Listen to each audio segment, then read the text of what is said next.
मनोज जरांगे पाटील यांची खराडीमध्ये आज सभा होणार आहे। पुणे नगर रोडवर खराडी जवळील महालक्ष्मी लॉन्स इथे ही सभा पार पडणार आहे आणि यासाठी जय्यत तयारी करण्यात आली आहे। या सभेला मोठ्या संख्येने मराठा बांधव उपस्थित राहणार आहेत। सभेला येणाऱ्या मराठा बांधवांची कोणत्याही प्रकारे गैरसोय होणार नाही याची खबरदारी घेण्यात आलेली आहे।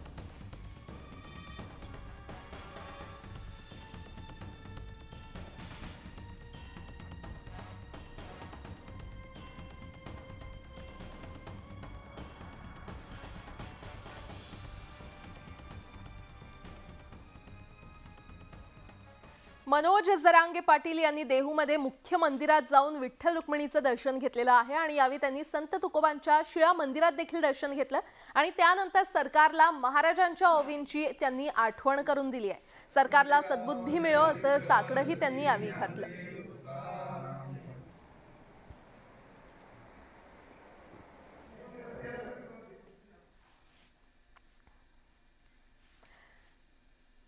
तर संत तुकोबांच्या देहूमध्ये जरांगेंचं भव्य स्वागत करण्यात आलं। यावेळी सकल मराठा समाजाने मोठं शक्ती प्रदर्शन करून जरांगेंचे स्वागत केलं आणि यावेळी जरांगे पाटलांनी राज्य सरकारचा समाचार घेतला। 40 वर्षांपासून मराठ्यांनी संघर्ष करायचा का? माझं लेकरू अधिकारी बनेल आणि माझं कष्ट कमी होईल असं मराठा समजायचा, पण राज्यात षडयंत्र रचलं गेलं आणि ते स्वप्न कधीच पूर्ण होऊ शकलं नाही अशी टीका देखील त्यांनी केली।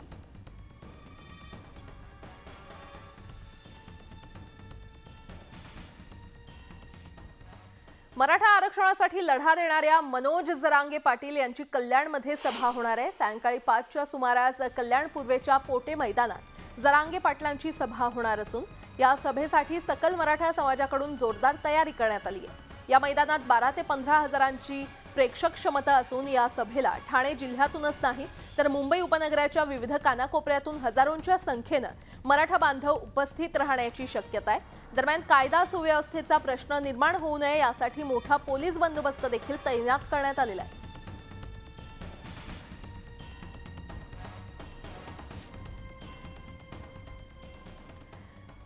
तर आपण पाहतोय मनोज जरांगे पाटील यांच्या सभांचा झंझावात सुरू आहे। पुण्याच्या भोरमध्ये मनोज जरांगे पाटलांची जाहीर सभा झाली आणि या सभेमध्ये बोलताना मराठा समाजाच्या कुणबी नोंदी आतापर्यंत कुणी दडवून ठेवल्या असा सवाल मनोज जरांगे पाटील यांनी केलाय। मराठा समाजाने संयम बाळगला तरी आरक्षण नक्की मिळेल असा विश्वास जरांगे पाटलांनी व्यक्त केलाय।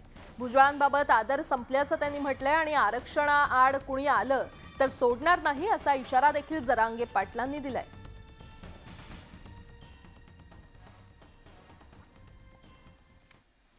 आपण थोडा संयम जर बाळगला तर या मराठा समाजाच्या पदरात 100% आरक्षण पडल्याशिवाय राहणार नाही, म्हणून मी सहन करतोय। नसता मराठा आरक्षणाच्या विरोधात बोललेला तो कोणीही असो त्याला आपण सोडत नाही। मग तो कुणी असो, तो मराठ्याचा असो नाही तर तो कोणाचा असो, आपण सोडत नाही। परंतु मराठ्यांच्या खूप प्रमाणात नोंदी सापडायला लागल्या। मराठ्यांचं एक ना एक दिवस 100% कल्याण होणार आहे, म्हणून आपल्याला आता संयम धरायचा आणि शांतता ठेवायची। घटनेच्या पदावर बसलेला माणूस ज्याने या राज्याचं पालकत्व स्वीकारलंय, 30 ते 35 वर्षे या सत्तेमध्ये स्वतःचं वय घालवलंय,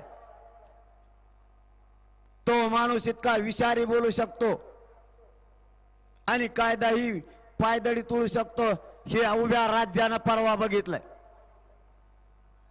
आपण घटनेच्या पदावर असताना त्या पदाची गरिमा तरी आपल्याला राखता आली पाहिजे। वैचारिक मतभेद अवश्य असले पाहिजेत, विरोधही असला पाहिजे। आमचा छगन भुजबळ साहेबाला कधीच व्यक्ती म्हणून विरोध नव्हता। मराठ्यांचा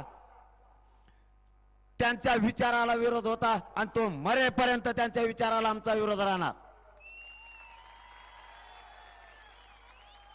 परवापासून मात्र व्यक्ती म्हणूनही आमचा त्यांना आता विरोध आहे।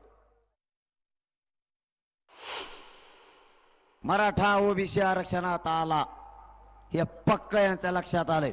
पर्याय यांच्या समोर आता काहीच नाही. मराठ्यांचे पुरावे सापडले म्हणजे महाराष्ट्रातला सरसकट मराठा ओबीसी आरक्षणात येणार हे सत्य. मराठा आरक्षणाचा मुद्दा महाराष्ट्रात चांगलाच गाजतोय. मनोज जरांगे पाटील यांनी किल्ले रायगडावर येऊन छत्रपती शिवाजी महाराज यांचं दर्शन घेतलं. मराठा आरक्षण मिळेपर्यंत हा लढा सुरूच राहील असा निर्धार जरांगे पाटील यांनी यावेळी केला.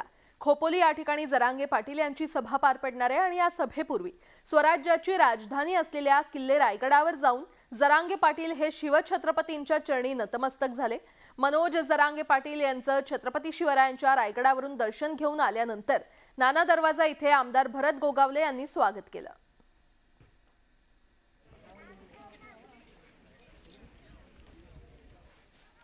जरांगेंबद्दल अपशब्द उच्चारल्याचा आरोप करत मराठा समाज भुजबळांविरोधात आक्रमक झालेला आहे. जळगाव जिल्ह्यातील 40 गावात भुजबळांच्या प्रतिकात्मक पुतळ्याचं दहन करण्यात आलं. भुजबळ वादग्रस्त वक्तव्य करून दोन समाजात तेढ निर्माण करत असल्याचा आरोप त्यांनी केला. जरांगे पाटलांवर भुजबळ वादग्रस्त वक्तव्य करत राहिले तर आंदोलन अधिक तीव्र करण्याचा इशारा त्यांनी दिला.